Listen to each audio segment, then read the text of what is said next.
Right then, this is a video for an absolutely gorgeous car. It's a Lexus IS300 and it's the F Sport model, finished in grey, which I think is one of the, well, probably the best colour for the car. It looks absolutely stunning.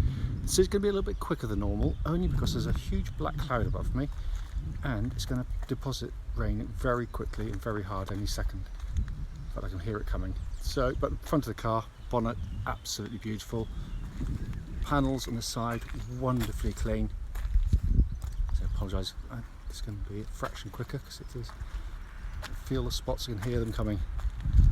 Alloys on both sides, it's just wonderfully clean.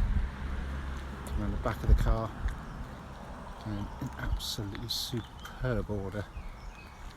And offside, driver's side, again, just in stunning condition. And it really has to be seen in the flesh because this video will not do justice to this car. There will be the odd tiny mark. In fact, I'll show you one because I can just see it there. It's a little indentation, touch in, just there. But it is obviously microscopic. It's coming into the boot, good sized boot. Nice to see Lexus load line has been fitted to protect the carpets.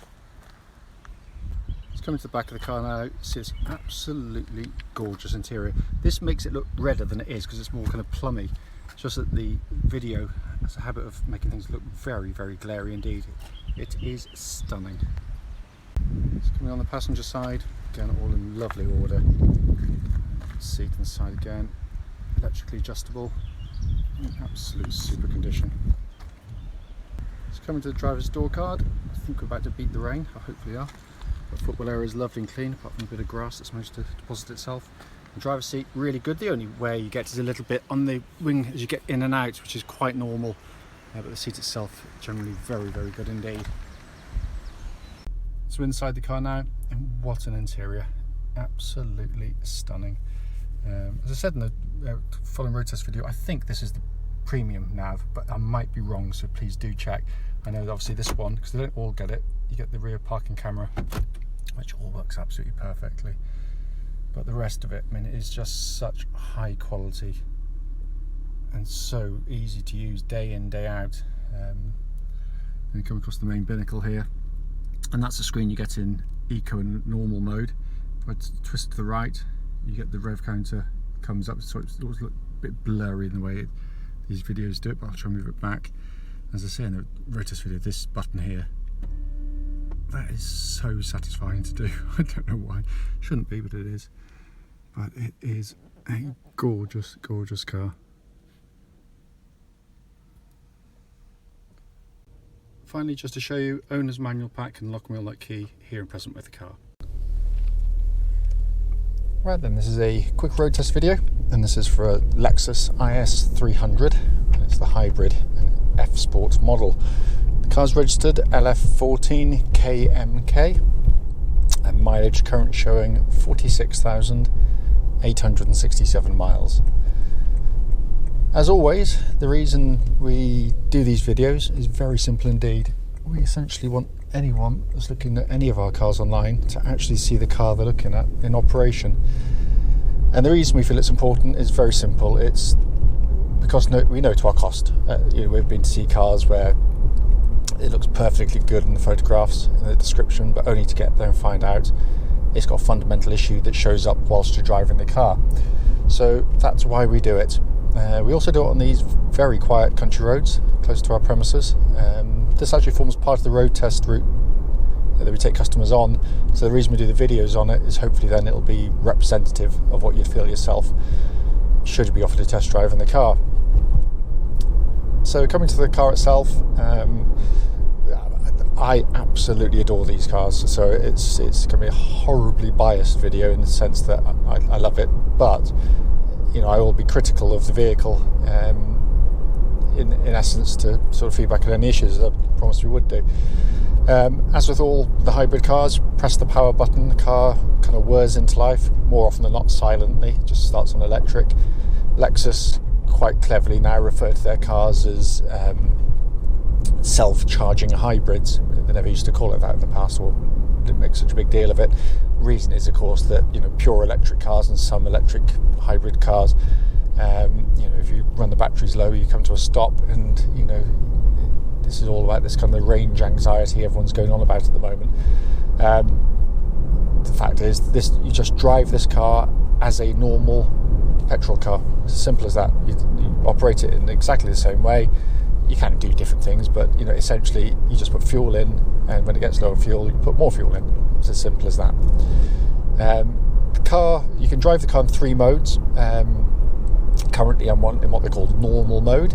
Okay, and then I can also switch it to the left, go into eco mode, so more economical, promoting more of the electric of the car. Much duller throttle response by comparison. Fine around town, open road, less fine, I'm going to be honest with you. Switch it back across then to sport mode, and that's when the fun begins, because the throttle response and the noise changes, and it is a completely different beast in this mode. I absolutely adore it in this setting. What I like, the fact when you're in sport mode as well, you get a big rev counter in the middle instead of the eco meter as well, which is a really sort of nice part of the display. But what's genius about the cars, as I say in all these videos, is the interaction between the engine and the hybrid system, synergy system, whatever they refer to it. It's just borderline witchcraft. It's absolutely sensational the way it kind of all interacts, but just so smoothly and seamlessly. It's absolutely incredible. And when it works in conjunction with this gearbox, which is so smooth, where you put your foot down, revs up, kind of catches up with the revs. It's so slick and smooth, and especially, I have to say, kind of around town, low speed manoeuvres. It makes, you know, conventional cars, no matter how good they are, even with best automatics, seem really clumsy by comparison. These are so soothing to drive at, you know, in traffic, which is, it seems counterintuitive in some ways. It really does, but if you own one, you know exactly what I mean. But wonderful. Steering of the car, really nicely done on these cars. It's a perfect weighting, perfect speed, perfect gearing, really accurate, makes the car feel lovely and secure and solid on the road. You know, it changes direction really nicely. The chassis copes with any change in direction really well. Track's dead straight. There's no vibrations at this speed or any speed up to the legal limit. But a really, really nice power steering setup for Lexus. The best I've ever driven on a Lexus, I have to say. I've got a CT200 and it's got a really nice front end on the car, but the steering is, you know, as good as it is this just takes it up another level. Even though the car's very accomplished through the corners, and it really does love you, it eats up corners beautifully because it kind of flows through. It's not aggressive in the way it does it. It's just, it's got a wonderful quality to the suspension that allows it to sort of glide through, but with real control. But it also gives you a really comfortable and well damped ride. The damping is perfect because it's not harsh, but it's not soft and squidgy and vague either. They've come up with a really nice setup on the car. What I'm looking for on road test, by the way, is any kind of clonks or rattles coming from underneath the car that shouldn't be there, and there is nothing at all. Worth pointing out, it's just gone through a brand new independent MOT and there was no advisories on the car at all, so all in fine fettle. Well, I'm going to give the brakes a bit of a thump, make sure no one's directly behind me. But they're really powerful brakes. Pull up really well, good strong bite, but there's no pulsing or vibrations going back through the brake pedal at all, so all in fine order. So coming inside, it's a lovely sunny day, but it's a bit glary in here, so I apologise, it's not very good for the video, but it's just a brilliant interior. It really is. It's interesting, it's different, it is sensationally well made, of course, being a Lexus. You know, no squeaks, no rattles, it feels as though it's kind of hewn from stone. It's absolutely solid as a rock, but it's a lovely place to sit. This interior is just gorgeous in the car. It really makes you feel special in the car, and the photos don't really do justice to it because it's really tasteful in the way the contrast works. But it's lovely in here. The layout of the dashboard I've always loved. Since we bought our first one, it's just, there's an intimacy to the way you sit in the car. The detailing on all the switches, the quality and the actuation of every single switch you press is of the very, very highest order. Things I really like, they've stuck the little analog clock in there, which I think is gorgeous in the car. It says Lexus in there, which is lovely. We've got this.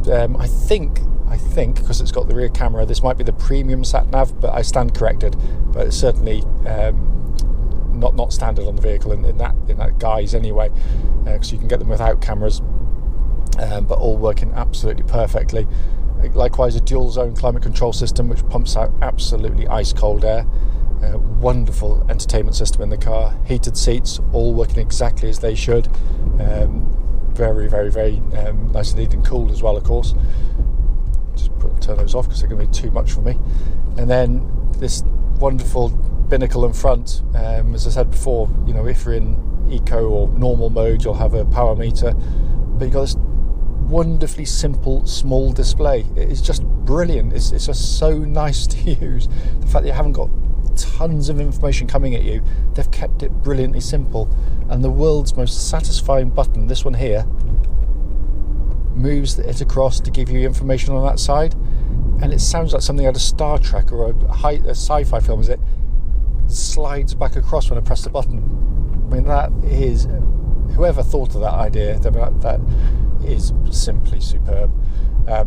As I said at the start of the video, I mean, the point of it is, it's only brief, is to feed back any issues that there might be on the car, which, as I said, show up whilst you're driving, but there is nothing at all. It is an absolutely superb car.